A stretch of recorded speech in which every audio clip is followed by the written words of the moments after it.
أعوذ بالله من الشيطان الرجيم.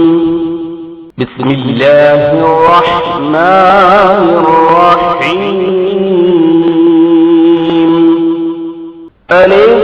لام را كتاب أحكمت آياته ثم فصلت من لدن حكيم خبير. یعنی الف لام را، یہ وہ کتاب ہے جس کی آیتیں پہلے مضبوط کی گئیں، پھر تفصیل سے بیان کی جائیں گی حکیم خبیر کی طرف سے۔ اللہ تبارک و تعالیٰ نے اپنے پیارے رسول صلی اللہ علیہ وسلم کے ذریعے مسلمانوں کے لیے توحید اور اس کے ساتھ دوسرے صحیح عقائد کی تعلیم عنایت فرمائی۔ اسلام اور ایمان کی اس تعلیم کے بعد اللہ سبحانہ و تعالی کے تقرب اور تعلیم احسان کی تفصیل سے لوگوں کو آگاہ کرنے کا کام بھی تھا۔ یہ کام بھی ہوا، مگر وہ نبی کریم صلی اللہ علیہ وسلم کے زمانے میں مخصوص صحابہ رضی اللہ تعالی عنہ تک ہی محدود رہا، کیونکہ دین کے ابتدائی دور کے افراد کی برداشت کو ملحوظ رکھنے کے باعث اس کو عام تام نہیں کیا گیا۔ اس کے عام تام کیے جانے کے کام کو اللہ تعالیٰ نے اپنے ہی نبی کے تابع تام اور مامور من اللہ امام آخر الزمان حضرت مہدی موعود علیہ السلام کے حق میں رد چھوڑا تھا۔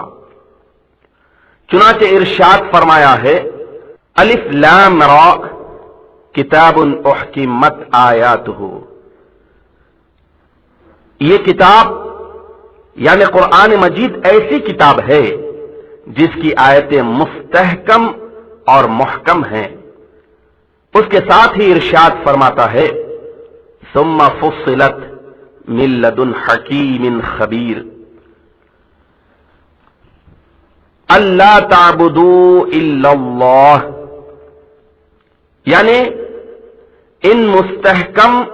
اور محکم کی گئی آیات شریفہ کو حکیم خبیر یعنی اللہ تبارک و تعالی کی طرف سے اگلے زمانے میں ثم یعنی پھر کچھ عرصہ بعد فصلت یعنی تفصیل کے ساتھ بیان کر دیا جائے گا، اس طرح کہ اے لوگو تم اللہ کے سوا کسی اور کی عبادت مت کرو۔ ان آیات شریفہ جو رسول اکرم صلی اللہ علیہ وسلم پر مستحکم اور محکم بنا کر نازل کی گئی ہیں، ان کا تفصیلی بیان پھر کیا جائے گا اور لوگوں کو شرک سے بچنے کی اور توحید پر قائم ہو جانے کی دعوت دی جائے گی۔ یہ اس وقت ہوگا جبکہ لوگ دین اسلام کی تعلیمات سے منہ موڑ کر دنیا اور دنیا کی محبت میں پڑ کر خدا اور خدا کی وحدانیت سے غافل و لاپرواہ ہو کر شرک میں مبتلا ہونے لگیں گے۔ چنانچہ تاریخ سے ثابت ہے کہ وسط امت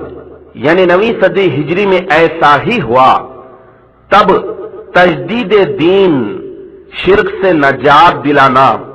اور لوگوں کو توحید کی طرف دعوت دینا ضروری ہو گیا،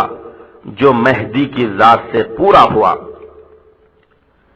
اس آیت میں لفظ ثم وارد ہوا ہے جو تراقی کے لیے آتا ہے۔ مطلب یہ ہے کہ رسول اکرم صلی اللہ علیہ وسلم کے بعد توحید کے لیے تفصیلی طور پر بیان ہوگا۔ قرآن حکیم ایک ایسی کتاب ہے جس کی آیتیں حکیم و خبیر کی طرف سے خاتم النبوہ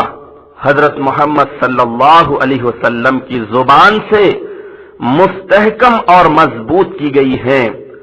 اور ان آیتوں کی پھر سے تفصیل نبی کی ولایت کے خاتم مہدی موعود علیہ السلام کی زبان ہی سے بیان کی جائیں گی۔ چنانچہ حضرت مہدی علیہ السلام سے مروی ہے، آپ علیہ السلام نے اس آیت کا بیان اس طرح فرمایا، الف لام را کتاب احکمت آیاتہ ای بلسان محمد صلی اللہ علیہ وسلم ثم فصلت آیاتہ بلسان المہدی الموعود من لدن حکیم خبیر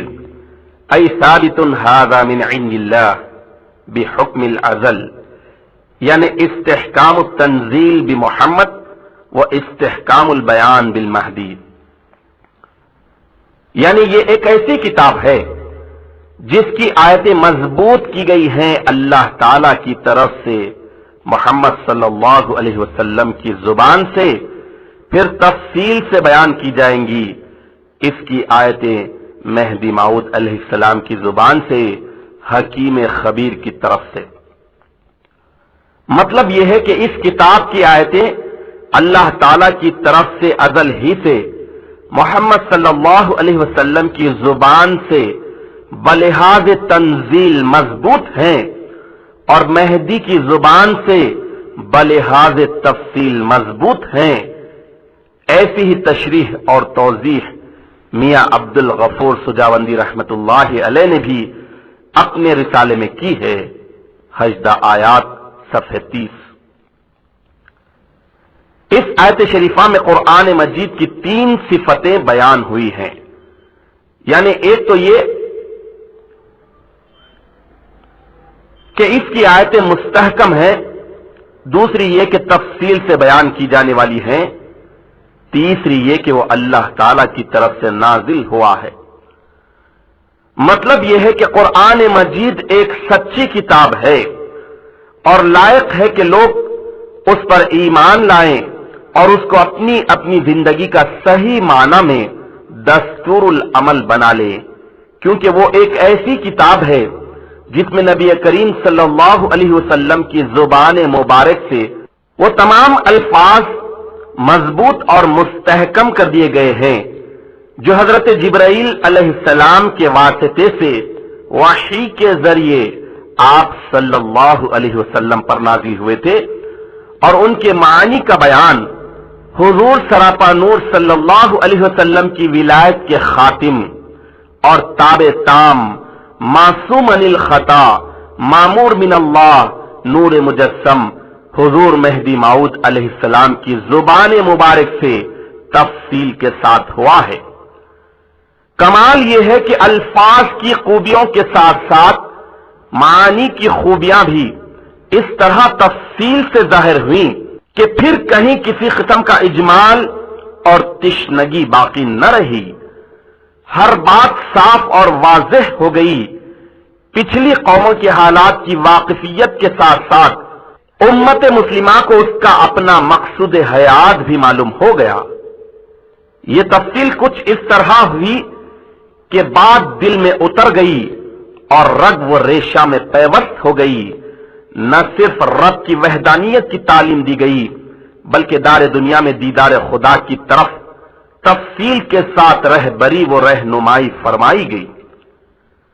آیات شریفہ کی اس تفصیل اور مراد کا بیان حضرت مہدی علیہ السلام کی زبان سے کچھ اس طرح ہوا کہ توحید کو بھلانے والی، راہ حق سے ہٹنے والی امت مسلمہ کو اپنا بھولا ہوا سبق یاد آ گیا۔ مہدی کی دعوت ہلاکت سے دوچار شدہ امت مسلمہ کو پھر سے توحید کی طرف دعوت دینے والی اور اس کو ہلاکت سے بچا کر صراط مستقیم پر قائم و مستحکم کرنے والی ثابت ہوئی۔ چنانچہ حضرت مہدی علیہ السلام نے اپنی بعثت کے ایک بنیادی سبب کی اس طرح نشاندہی فرمائی اور کہا، فرمودند کہ من کتاب اللہ را پیش کردہ ام وہ خلق را سوئے توحید و عبادت می کنم و من معمور برائے ای کارم، یعنی حضرت مہدی موعود علیہ السلام نے ارشاد فرمایا کہ میں اللہ کی کتاب کو پیش کیا ہوں اور مخلوق کو توحید اور عبادت کی دعوت دیتا ہوں، اور میں خدا تعالی کی طرف سے اسی کام کے لیے مامور ہوں۔ انصاف نامہ باب پنجم صفحہ 88۔ قرآن حکیم کی ان عمدہ اور اعلیٰ صفات کو جاننے کے بعد غور کرنا چاہیے کہ وہ کس کا بنایا ہوا اور کس کی طرف سے بھیجا ہوا ہے؟ حقیقت یہ ہے کہ اسی خداوند قدوس کی طرف سے بھیجا گیا ہے جو اولین اور آخرین کو جانتا ہے اور اس کی ہر بات میں حکمت اور مصلحت کا لحاظ موجود ہے۔ قاتم ولایت مقید محمدیہ حضرت مہدی علیہ السلام نے قرآن حکیم کی آیات کی تفصیل اور ان کی مراد کا بیان جس انداز میں فرمایا، اس سے حضرت نبی کریم صلی اللہ علیہ وسلم کے اجمالی طور پر بیان کردہ امر احسان کی ایسی تفصیلی تعلیم و رہنمائی مخلوق کو ملی کہ نہ صرف قرآنی ارشادات کے مطابق دین اسلام کی واضح تصویر دنیا کے سامنے آ گئی، بلکہ مخلوق کا اپنے خالق اور اس کی تجلیات کا دیدار سر کی آنکھوں سے دار دنیا میں کرنا ممکن ہونا معلوم ہو گیا۔